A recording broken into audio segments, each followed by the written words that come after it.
Okay, I think the next one is someone called Ryan. Oh, there is Ryan Hamilton from Hamilton. Thanks, Chair. Thank you to the three of you. Two quick questions, I guess, in closing. Just a comparative, we've touched on some of the OECD stuff and comparisons, but your forecast compared to Treasury's forecast, 0.1 to 0.4% versus Treasury's, you're almost a third of, I guess, you're a third more sober than they were in their expectations. Can you speak to that a little bit? So what? Sorry, Ryan, what macro variable is that?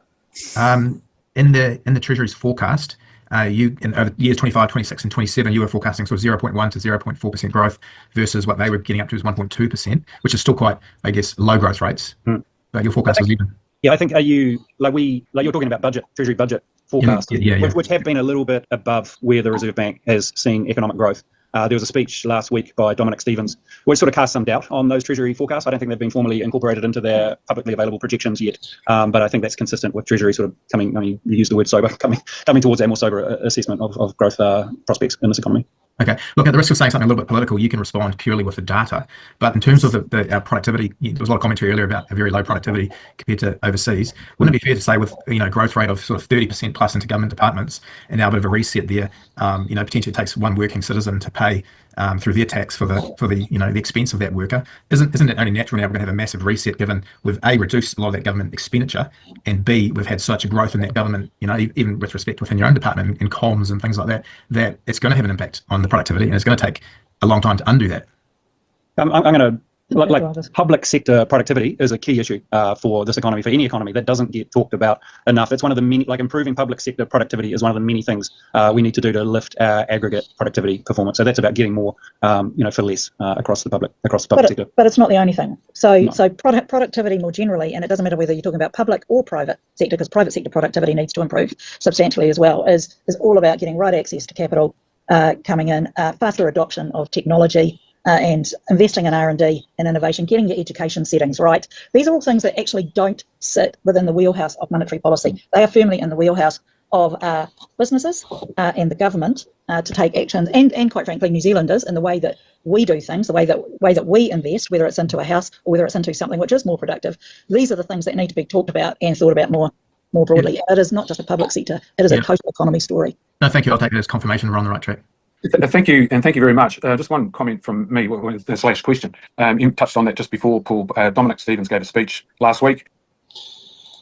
I appreciate the monetary policy statement is backward-looking to a great extent, or based on making a projection based on what's happened in the past. He seems to have indicated that the numbers are going to look a lot worse than we had all expected. And I just wanted to know what your comments on that would be. I think Dominic hinted in that speech, just talking of productivity, he was projecting weaker productivity in the economy, and we've downgraded our projections for productivity. That's why GDP growth, a bit further out in our projections, is a little bit south of where it was in August. And the reason we've done that is because our productivity performance over recent years has been disappointing. The past is the best indication we've got to the future. But as I said in the press conference yesterday, we would be delighted to be surprised to the upside on that. Final comment from me: the best way to forecast the future is to create it. All right, thank you very much. It's good night to end on. Thank you. Thank you. Thanks, everyone. We managed to get through one whole select committee hearing. Holy heck. How did you rate that experience? Not as wide as I thought it would be.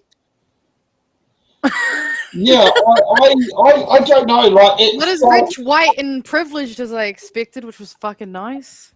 Yeah, it was. It's a really. I'd say it's a really weird experience on that, because I was just like, I've not watched the Financial and Expenditure Committee meeting because we've never actually had the opportunity on the show to cover one before. Next week's going to be very interesting because we've got Scrutiny Week, and I think we are going to have a look at an urgency special next week. I'll have to talk to Laura on that one, and Stacey, because I've just got to make sure I'm not booked in for coffee events. I don't think I've got one at this point, but you never know.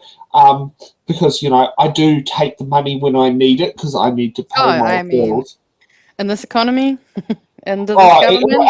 I mean, put it this way: this is the third Sunday in a row where I've had hardly any sleep for the last 24 hours because it's just like, paper run, then what do you call it? Shower, drive off and do an event, finish that, come home, prepare for the show. Nah, it's a lot in a row.